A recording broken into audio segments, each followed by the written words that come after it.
के मस्तक पर, पिंडी पर, शिवलिंग पर धतूरा पहली बार चढ़ाया गया वो फुलेरा दूज का दिन था। इसलिए शिव महापुराण की कथा कहती है जिस दिन कोई मुहूर्त नहीं हो, कोई काम नहीं हो, उस दिन केवल फुलेरा दूज के दिन आप किसी भी दुकान का, व्यापार का, व्यवसाय का, जन्म का, आदि का कोई भी मुहूर्त कर लो, वो कभी ठप नहीं हो सकता, वो बढ़कर ही चलेगा।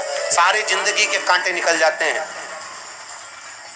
सारी जिंदगी के कांटे समाप्त हो जाते हैं फुलेरा दूज।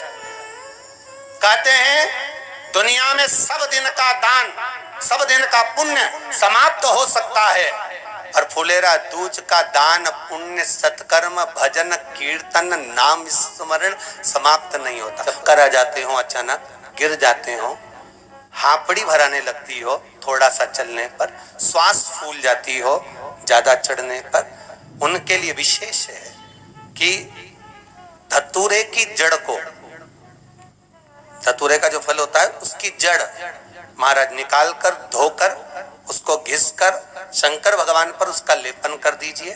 थोड़ी सी जड़ शिव जी पर चढ़ा दीजिए फुलेरा दूज के दिन। उस जड़ को पानी चढ़ाकर वापिस लेकर आ जाइए।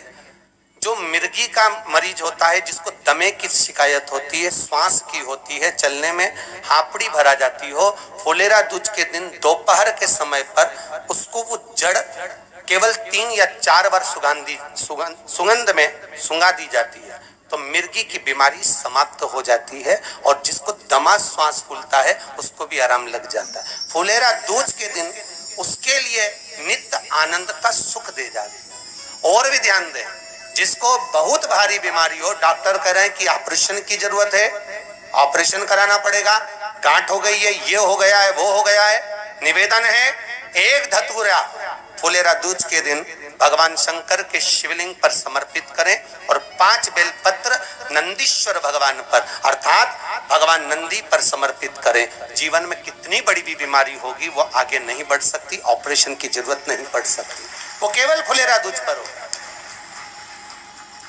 केवल फुलेरा दूज के दिन, उसके सिवाय नहीं। कैसा होता है? विषैला, बहुत विष होता है धतूरे के अंदर, पर महाराज भगवान शिव को वो समर्पित किया जाता है जैसे पार्वती जी को लगा जब कोई साथ नहीं दे रहा, पार्वती जी को लगा जब कहीं से सुख का अनुभव नहीं हो रहा, आनंद का अनुभव नहीं हो रहा, पार्वती जी ले गई धतूरा, पार्वती मैया ले गई उस बेलपत्र को शिव को। और प्रयास करना, अगर दुख है तो एक धतूरा समर्पित कर कर 1 लोटा पानी अवश्य समर्पित। जिनको शरीर में दाद हो जाती है, खाज हो जाती है, या खुजलियों का क्रम हो जाता है, उनके लिए भी महाराज धतूरे का पानी, धतूरा 1 लोटे में डाल दो, पानी रख दो उसमें, उसके अंदर थोड़ा सा चंदन डालकर वो पानी शिव जी को समर्पित कर दो। वही पानी को लेकर आ जाइए और कुछ देर तक शरीर में लगाकर बैठ जाइए महाराज। वो केवल फुलेरा दूज का है महाराज, उसको शरीर में लगाकर थोड़ी देर बैठ जाइए, 15-20 मिनट तक। शरीर के अंतर्गत कोई वस्त्र ना हो, उस वस्त्र को उतार कर उसको लगाकर बैठ जाओ।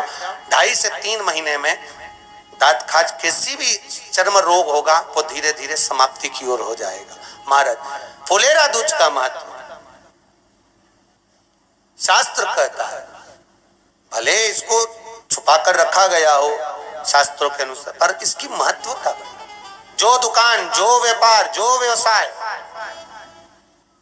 और पहले भी आपको कहा, मान लो आप शिवरात्रि के दिन रात को भगवान शंकर को धतूरा चढ़ाते हो व्यापार व्यवसाय के लिए, और वो धतूरा आप शिवरात्रि के दिन सुबह 4 बजे से पहले नहीं बांध सकते, तो उस धतूरे को फुलेरा दूज के दिन लाल वस्त्र में बांधकर अपने व्यापार वाली जगह पर बांध दो। जीवन में कभी व्यापार नीचे नहीं जाएगा, बढ़ता ही चला जाएगा। और उनके लिए भी निवेदन करूंगा जिनके यहाँ कर्जा बहुत है, बहुत कर्जा है, चूक ही नहीं रहा, पैसा ही नहीं रहा, व्यापार चले तो कर्जा चूके, उनके लिए भी निवेदन करूंगा। एक धतूरा बेलपत्री के पेड़ के नीचे शिवलिंग का निर्माण कर कर फुलेरा दूज के दिन उस धतूरे को अपनी कामना कर कर हल्दी में भिगोकर उसको भगवान शंकर को समर्पित कर दीजिए अपनी कामना कर कर। उसी हल्दी की 1 बिंदी अपने साथ में रुमाल में लगाकर अपने व्यापार व्यवसाय की जगह पर लेकर जाइए। कर्जा धीरे धीरे धीरे धीरे जब चूकेगा, जब लक्ष्मी आएगी, तो लक्ष्मी की वृद्धि भी वो करता है। महाराज ये फुलेरा दूज के उपाय। जिस दिन शिव ओगड़दानी, त्रिकालदर्शी, कैलाशी, अविनाशी, चित्तवृत्ति के मन की बात को धारण करने वाले।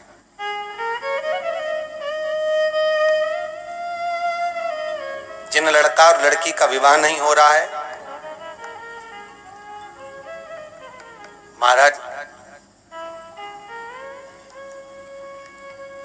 विवाह के लिए बहुत परेशान हो गए, उनके लिए भी 5 बेलपत्र, 1 धतूरा, 5 शमी पत्र अशोक सुंदरी वाले स्थान पर, चाहे मंगल हो, चाहे राहु हो, चाहे केतु हो, सारे ग्रह भले अनुकूल है नहीं है, प्रतिकूल है नहीं है, वो अपने अनुसार उसको लेकर शमी पत्र, बेलपत्र और धतूरा हाथ की हथेली में रखकर, जिसका मंगल विवाह नहीं हो रहा, बहुत कष्टप्रद है, हाथ में रखकर अशोक सुंदरी का स्थान हो रहा, अशोक सुंदरी वाली जगह पर हाथ में लेकर वो धतूरे के साथ शमी पत्र, बेलपत्र समर्पित करें और बाबा से निवेदन करें, बाबा आपकी कामना पूर्ण, फुलेरा दूज करें। अशोक सुंदरी पर जो धतूरा चढ़ता है, वैसे तो अशोक सुंदरी पर धतूरा बहुत कम चढ़ता है, केवल एक फुलेरा दूज का दिन ही ऐसा होता है जिस दिन अशोक सुंदरी वाली जगह पर धतूरा चढ़ता है। अशोक सुंदरी अगर महादेव साथियों, फुलेरा दूज का दिन अपने हाथ से बिल्कुल मत जाने देना। इस दिन दान, पुण्य, सत्कर्म, कीर्तन का जो फल मिलता है वह कहीं गुना अधिक मिलता है, अक्षय मिलता है, अक्षय प्रदान करने वाला होता है। अपनी सामर्थ्य के अनुसार दान पुण्य जरूर करें, महादेव का पूजन करें, अर्चन करें, स्मरण करें, सुमिरन करें। इस दिन किए गए सारे उपाय कभी फेल नहीं होते हैं। कर्ज मुक्ति के लिए, धन प्राप्ति के लिए, रोगों से मुक्ति के लिए और विवाह के लिए जो उपाय बताए गए हैं, इनमें से जो उपाय आपको करना है इस दिन जरूर करें। मात्र इस दिन कर लेने से ही आपके घर में लक्ष्मी आना प्रारंभ हो जाएगी। जिनका विवाह नहीं हो रहा उनका विवाह निश्चित हो जाएगा, दरिद्रता दूर हो जाएगी, रोग दूर हो जाएंगे। तो इस दिन को, अचूक दिन को अपने हाथ से बिल्कुल ना जाने दें और फुलेरा दूज के यह उपाय आप जरूर करें। अगर आपके कोई प्रश्न रहते हैं कमेंट जरूर करें। चैनल को सब्सक्राइब नहीं किया है साथियों, चैनल को जरूर सब्सक्राइब करें। इसी तरह से शिव महापुराण में जो उपाय बताए जाते हैं गुरुदेव द्वारा, आपको अपने इस चैनल से प्राप्त होते रहते हैं। चैनल को सब्सक्राइब कर बेल आइकन बटन जरूर प्रेस करें। हर हर महादेव, श्री शिवाय नमस्तुभ्यम। आप सभी खुश रहें, मस्त रहें, स्वस्थ रहें, इसी कामना के साथ हर हर महादेव। भगवान के मंदिर में 3 बार ताली बजाने का प्रमाण है। बजाते हो आप लोग? शिव जी के मंदिर में 3 बार ताली बजाने का प्रमाण है। क्यों? लंकाधिपति रावण ने 3 बार ताली बजाई थी तो उसको लंका का राज्य प्राप्त हुआ। आप में से कितनी माताएं या कितने भाई लोग बैठे हैं जो शंकर जी के मंदिर पर जाते हैं और मंदिर पर जब जाते हैं वापिस जब लौट कर आते हैं तो मंदिर की चौखट का कर अपने मस्तिष्क पर उस रज को लगाते हैं? आप में से कितने लोग हैं बहुत सारे? ठीक है। अब जितने लोगों ने हाथ उठाया और नियम से अगर शंकर मंदिर की दरवाजे की चौखट पर भगवान शंकर को जल चढ़ाने के बाद जब आप लौट कर आ रहे हैं और उनकी चौखट पर कर अपने मस्तिष्क पर उस रज को लगाया है, वो धीरे धीरे अपने भाग्य की ओर देखते हैं। तारीख लिख लेना कि मैंने इतनी तारीख से मंदिर जाना किया था और रज को अपने माथे पर लगाना चालू किया था। उनकी भाग्य की लकीरें बदलना प्रारंभ हो जाएगी, भाग्य खुल जाएगा।